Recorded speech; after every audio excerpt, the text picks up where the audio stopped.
السلام عليكم، اهلا وسهلا. وش راكم؟ ان شاء الله تكونوا بخير، ان شاء الله تكونوا على خير.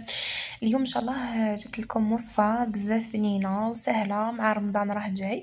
تقدروا ديروها مع شوربه لي سوفلي بعجينه قطنيه هايله خفيفه كما تاع برا وبحشوه رائعه جدا. نبداو ان شاء الله بالمقادير وكيفيه التحضير ان شاء الله. شوفوا المقادير نتاعها واش حنسحقوا فيها، مقادير اقتصادية ومتواجدة في كل بيت. عندنا أول حاجة نسحقوا الماء. نسحقوا ملعقة كبيرة من الخميرة تاع الكسرة. عندنا ملعقة كبيرة تاع سكر، عندي حبة بيض، عندي ملح، وعندي 5 معالق نتاع زيت، وعندي يعني الفرينة.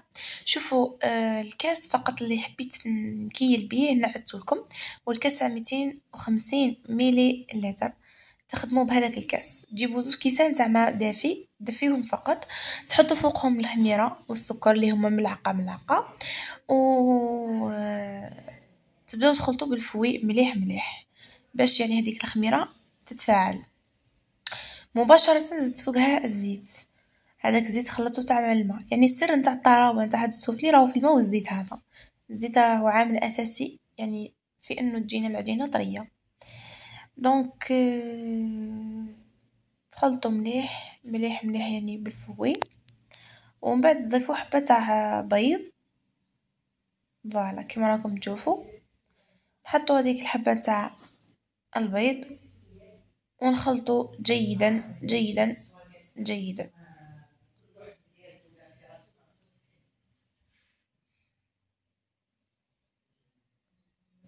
وهنا بعد ما خلطت بديت البنات نضيف الفرينة مع الملح عادي.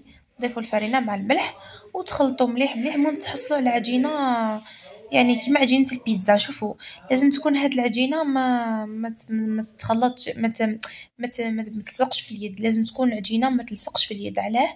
لانه هذه العجينة كي تلصق في اليد ما راحش تساعدكم في تشكيل السوفلي. وكي تشكلوه يعني وديروا هذاك الشكل هذاك تاع السوفلي، يعني كي نغلقوه ما راحش تلصق لكم الفرشيطة يعني في العجينة. تسمى ما درنا والو. المهم نحطوا الفرينه حتى تولي العجينه ما تلصقش في اليد. كي نزيدو يعني نخليوها تخمر ومن بعد نبداو نبسطو فيها، يعني نحطوها الفرينه عادي جدا.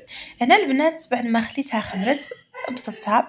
هنا واش درت تكتوكه بصل وطوماطيش وملح وفلفل كحل، ودرت بولي عشي كنت حيتو وطيبته، وعندي فرماج. ومن بعد تبسطوه رقيق رقيق وتحطوه يعني تقطعوه دوايا وتحشيوه وتحطوا الفرماج غابي. تكونوا مشعلين الفور تاعكم على 180 درجه، دخلوه الطيب من التحت ومن بعد تهبطوه من التحت خلاص وطيبوه من الفوق. وهذه هي، وان شاء الله يا ربي تعجبكم الوصفه. وصلنا لكم الى اللقاء في وصفه جديده ان شاء الله. ما بغي نقول لكم الا في امان الله. الى اللقاء.